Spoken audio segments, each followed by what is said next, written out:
తాకట్లో ఉన్న మీ బంగారాన్ని విడిపించి ఆ రోజు ఆన్లైన్ రేటుకి కొంటాం. Sharma gold company.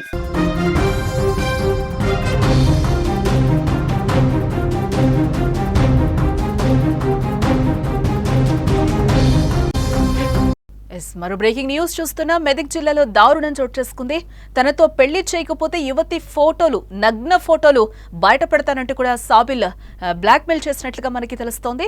ఫోటోలు డిలీట్ చేయాలని కుటుంబ సభ్యులు కోరారు. ఎన్నిసార్లు కోరినా కూడా వినకపోవడంతోనే ఈ దారుణానికి ఒడిగట్టారు. మాట్లాడుకుందామని పిలిచి యువతి అన్న ఎవరైతే ఉన్నారో అతని హత్య చేసినట్లుగా మనకి సమాచారం అందుతోంది. ప్రేమించిన అమ్మాయిని తనకు ఇచ్చి పెళ్లి చెయ్యకపోతే తనతో ఉన్న నగ్న ఫోటోలు బయట పెడతానని ప్రియురాలి కుటుంబ సభ్యులను ఒక యువకుడు బెదిరించడం జరిగింది. విషయం తెలిసిన ప్రియురాలి సోదరుడు ఆ యువకుణ్ణి మాట్లాడదామని పిలిచిని దారుణంగా హత్య చేసిన ఘటన ఇప్పుడు స్థానికంగా కూడా కలకలం రేపుతోంది. మెదక్ జిల్లా శివంపేట మండలం ముగ్దంపూర్ గ్రామానికి చెందిన యువతిని ప్రేమించిన హైదరాబాద్లోని పోరుబండకు చెందిన యువకుడు మహమ్మద్ సాబిల్ ఆమెను తనకు ఇచ్చి వివాహం చేయాలని ఆమె కుటుంబ సభ్యులను కోరాడు. అయితే సాబిల్కు తన కుమార్తెను ఇచ్చి వివాహం చేసేందుకు యువతి కుటుంబ సభ్యులు నిరాకరించారు. దీంతో ఆగ్రహించిన సాబిల్ ప్రియురాలితో పెళ్లి చేయకపోతే ఆమె తనతో సాన్నిహిత్యంగా ఉన్న ఫోటోలను బయట పెడతానని వారి కుటుంబ సభ్యులను యువతి అన్న సయ్యద్ అఫ్సర్ను బెదిరించడం జరిగింది.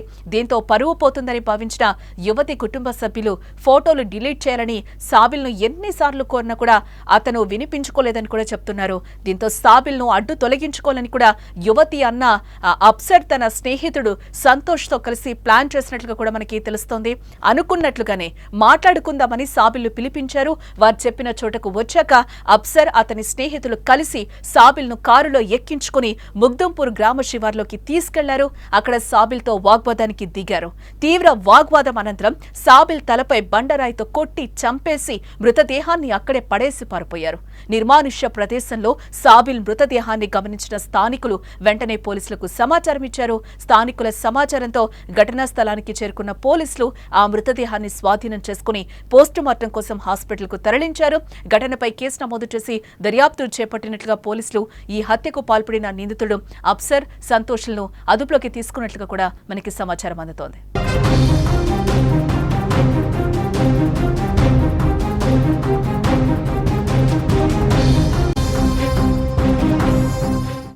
హైదరాబాద్ బోరుబండకు చెందిన మహమ్మద్ సాబిల్ కారు పెయింటింగ్లు పనిచేస్తూ కూడా జీవనం సాగిస్తూ ఉంటాడు. అయితే గ్యారేజ్ యజమాని కుమార్తెను సాబిల్ ప్రేమిస్తున్నట్లుగా చెప్పి నెల క్రితం తీసుకెళ్లాడు. దీనిపై ఫిర్యాదు రాగా పోలీసులు సాబిల్కు ఫోన్ చేసి ఇద్దరిని పిలిపించి కౌన్సిలింగ్ ఇచ్చి పంపించేశారు. అనంతరం 15 రోజులుగా సాబిల్ సదరు బాలికకు వరుసకు సోదరుడైన సంగారెడ్డివాసి అఫ్సర్కు ఫోన్ చేస్తూ మీ చెల్లిని నాకిచ్చి పెళ్లి చెయ్యి, లేదంటే ఆమె అసభ్యకర చిత్రాలు సామాజిక మాధ్యమాల్లో పోస్టు చేస్తానని కూడా ఇతడు బెదిరించడం జరిగింది. సాబిల్కు అఫ్సర్ నచ్చ చెప్పినా కూడా ఫలితం లేకపోవడంతో హత్య చేయాలని ప్రణాళిక రూపొందించారు. ఈ నెల 21న తన మిత్రుడు సంగారెడ్డి జిల్లా పోతిరెడ్డిపల్లికి చెందిన సంతోష్ను సహకరించాలని కోరాడు. వారిద్దరూ కారులో బోరుబండకొచ్చారు. మాట్లాడదామని సాబిల్ను వాహనంలో ఎక్కించుకొని కూడా బయలుదేరారు. కారులో మద్యం తాగి సాబిల్ను సదరు బాలిక ఫోటోలను తొలగించాలని మళ్లీ కూడా అడిగారు. సాబిల్ వినలేదు. దీంతో ముగ్దంపూర్ శివార్లో ఖాళీ ప్రదేశంలో కారు ఆపారు. అఫ్సర్ సాబిల్ గొంతు నిలమగా సంతోష్ అతడి తలను గోడకు బాదాడు. చనిపోయాక ఎవరూ గుర్తుపట్టకుండా ముఖంపై రాయితో కొట్టినట్లుగా కూడా మనకి తెలుస్తోంది. డాగ్ స్క్వాడ్ గుర్తించకుండా పోలీసులను తప్పుదోవ పట్టించేందుకు హతుడి శరీరంపై దుస్తుల్ని కూడా తొలగించారు. అటుగా వెళ్లిన వారు 22న గుర్తించి పోలీసులకు సమాచారం ఇవ్వడం జరిగింది. పోలీసులు కేసు నమోదు చేశారు. తూప్రాన్ సీఐ రంగకృష్ణ, అలాగే శివంపేట ఎస్ఐ మధుకర్ రెడ్డి సిబ్బందితో కలిసి సాంకేతిక పరిజ్ఞానంతో 48 గంటల్లో నిందితుల్ని అరెస్టు చేసి రిమాండ్కు తరలించడం జరిగింది. వారి నుంచి కారు, 2 సెల్ ఫోన్లు, హతుడి దుస్తులు కూడా ఇప్పటికే పోలీసులు స్వాధీనం చేసుకున్నట్లుగా కూడా మనకి సమాచారం అందుతోంది. కేసు ఛేదించిన సిఐ, ఎస్ఐ బృందాన్ని డీఎస్పీ అభినందించడం కూడా జరిగింది. ఇది విరివిగా మేము సోషల్ మీడియాలో పబ్లిసిటీ చేయడం వల్ల మాకు వచ్చిన సమాచారంలో మృతుడు మహమ్మద్ సాబిల్ అని చెప్పేసి బోరబండ నివాసి అన్న విషయం తెలిసింది. ఆ తర్వాత దీన్ని పూర్తిగా పరిశోధన చేస్తే దీంట్లో ఈ మహమ్మద్ సాబిల్ ఎవరైతే మృతుడు ఉన్నాడో ఆయన వాళ్ళ బంధువుకు సంబంధించిన ఒక అమ్మాయి ఆ కేసులో అమ్మాయి ఎలోప్మెంట్ కేసు, దాంట్లో కిడ్నాప్ జరిగిన కేసులో నిందితుడు ఎవరైతే ఉన్నారో A1 మహమ్మద్ అఫ్సర్, తర్వాత ఆయన స్నేహితుడు సంతోష్ అని చెప్పేసి దాంట్లో ఇన్వాల్వ్ అయి ఉన్నారు.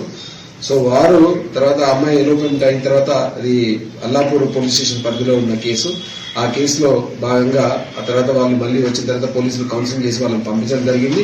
కానీ ఇతని దగ్గర ఎవరైతే మన చనిపోయిన వ్యక్తి దగ్గర అమ్మాయికి సంబంధించిన కొన్ని ఫోటోలు ఉండడము, ఆ ఫోటోలు ఇతనికి నిందితుడికి పంపించి అమ్మాయితోటి నాకు ఖచ్చితంగా పెళ్లి చేయాలా, నువ్వే ఒప్పించాలి అని విషయం చెప్పడం జరిగింది. దాంతో ఆ ఫోటోను డిలీట్ చేయమని అతను వెంబడి పడడం, ఇతను ఒప్పుకోకపోవడం వల్ల వాళ్ళ మధ్య ఏంటంటే ఒక ఘర్షణాపూరితమైన వాతావరణం ఉంది. దాంతో తన స్నేహితుడైన సంతోష్ తోటి ఒక ఒప్పందం లాగా ఒక నిర్ణయం తీసుకోవడం జరిగింది. ఎట్టి పరిస్థితుల్లోనే నిందితుడు చనిపోయిన వ్యక్తి దగ్గర నుంచి ఆ ఫోటో తీసేసుకోవాలని, లేకుంటే చంపాలని ఆ ఉద్దేశంలో భాగంగా మొన్నటి రోజు ఆ రోజు ముందు రోజు నైట్ దాన్ని బోరబండకు పిలిపించి నువ్వు రానితో మాట్లాడేది అని చెప్పేసి తీసుకొని వచ్చేసి అతనికి వస్తూ మద్యం తాగించి వస్తున్న క్రమంలో మన తూప్రాను, మనోహరాబాద్ నుంచి తూప్రాను తర్వాత ఈ శివంపేట ఏరియాకి వచ్చేసి అతని ఫోటోలు డిలీట్ చేయమని చెప్పి దానికి ఒప్పుకోకపోతే వెంటనే అతన్ని ఫస్ట్ ఏంటంటే అతని స్పృహ కోల్పోయేలాగా గొంతుబట్టి అతన్ని స్ట్రాంగులేట్ చేయడం జరిగింది. ఆ తర్వాత స్పృహ కోల్పోయిన తర్వాత అక్కడున్న రీకాస్ట్ వాళ్ళకి ఆ తలను వేసి కొట్టడము, ఆ తర్వాత అక్కడికక్కడే చనిపోయిన తర్వాత ఎవరు కూడా ఆనవాళ్ళు గుర్తుపట్టొద్దనే ఉద్దేశంతో ఆ బండరాయితోటి ఆ ముఖం పచ్చడి కూడా చేయడం జరిగింది. మెదక్ జిల్లా శివంపేట మండలం ముగ్ధంపూర్ గ్రామానికి చెందిన యువతిని ప్రేమించి హైదరాబాద్లోని బోరుబండకు చెందిన యువకుడు మహమ్మద్ సాబిల్ ఆమెను తనకు ఇచ్చి వివాహం చేయరని ఆమె కుటుంబ సభ్యులను కోరాడు. అయితే సాబిల్ తమ కుమార్తెని ఇచ్చి వివాహం చేసేందుకు యువతి కుటుంబ సభ్యులు నిరాకరించడం జరిగింది. దీంతో ఆగ్రహించిన సాబిల్ ప్రియురాలతో పెళ్లి చేయకపోతే ఆమె తనతో సాన్నిహిత్యంగా ఉన్న ఫోటోలను బయట పెడతానని కూడా వారి కుటుంబ సభ్యులను యువతి అన్న సయ్యద్ అఫ్సర్ను అయితే బెదిరించాడు. దీంతో పరువు పోతుందని భావించిన యువతి కుటుంబ సభ్యులు ఫోటోలు డిలీట్ చేయాలని సాబిల్ని ఎన్నిసార్లు కోరినా కూడా అతడు వినలేదు. దీంతో సాబిల్ను అడ్డు తొలగించుకోవాలని కూడా యువతి అన్న అఫ్సర్ తన స్నేహితుడు సంతోష్తో కలిసి ప్లాన్ వేశాడు. అనుకున్నట్లుగానే మాట్లాడుకుందామని సాబిల్ను పిలిపించారు. వారు చెప్పిన చోటకు వచ్చాక అఫ్సర్ అతని స్నేహితులు కలిసి సాబిల్ను కారులో ఎక్కించుకుని ముగ్ధంపూర్ గ్రామ శివార్లోకి తీసుకెళ్లారు. అక్కడ సాబిల్తో వాగ్వాదానికి దిగారు. తీవ్ర వాగ్వాదం అనంతరం సాబిల్ తలపై బండరాయితో కొట్టి చంపేసి మృతదేహాన్ని అక్కడే పడేసి కూడా వెళ్లిపోయినట్లుగా పోలీసులు కూడా చెప్తున్నారు.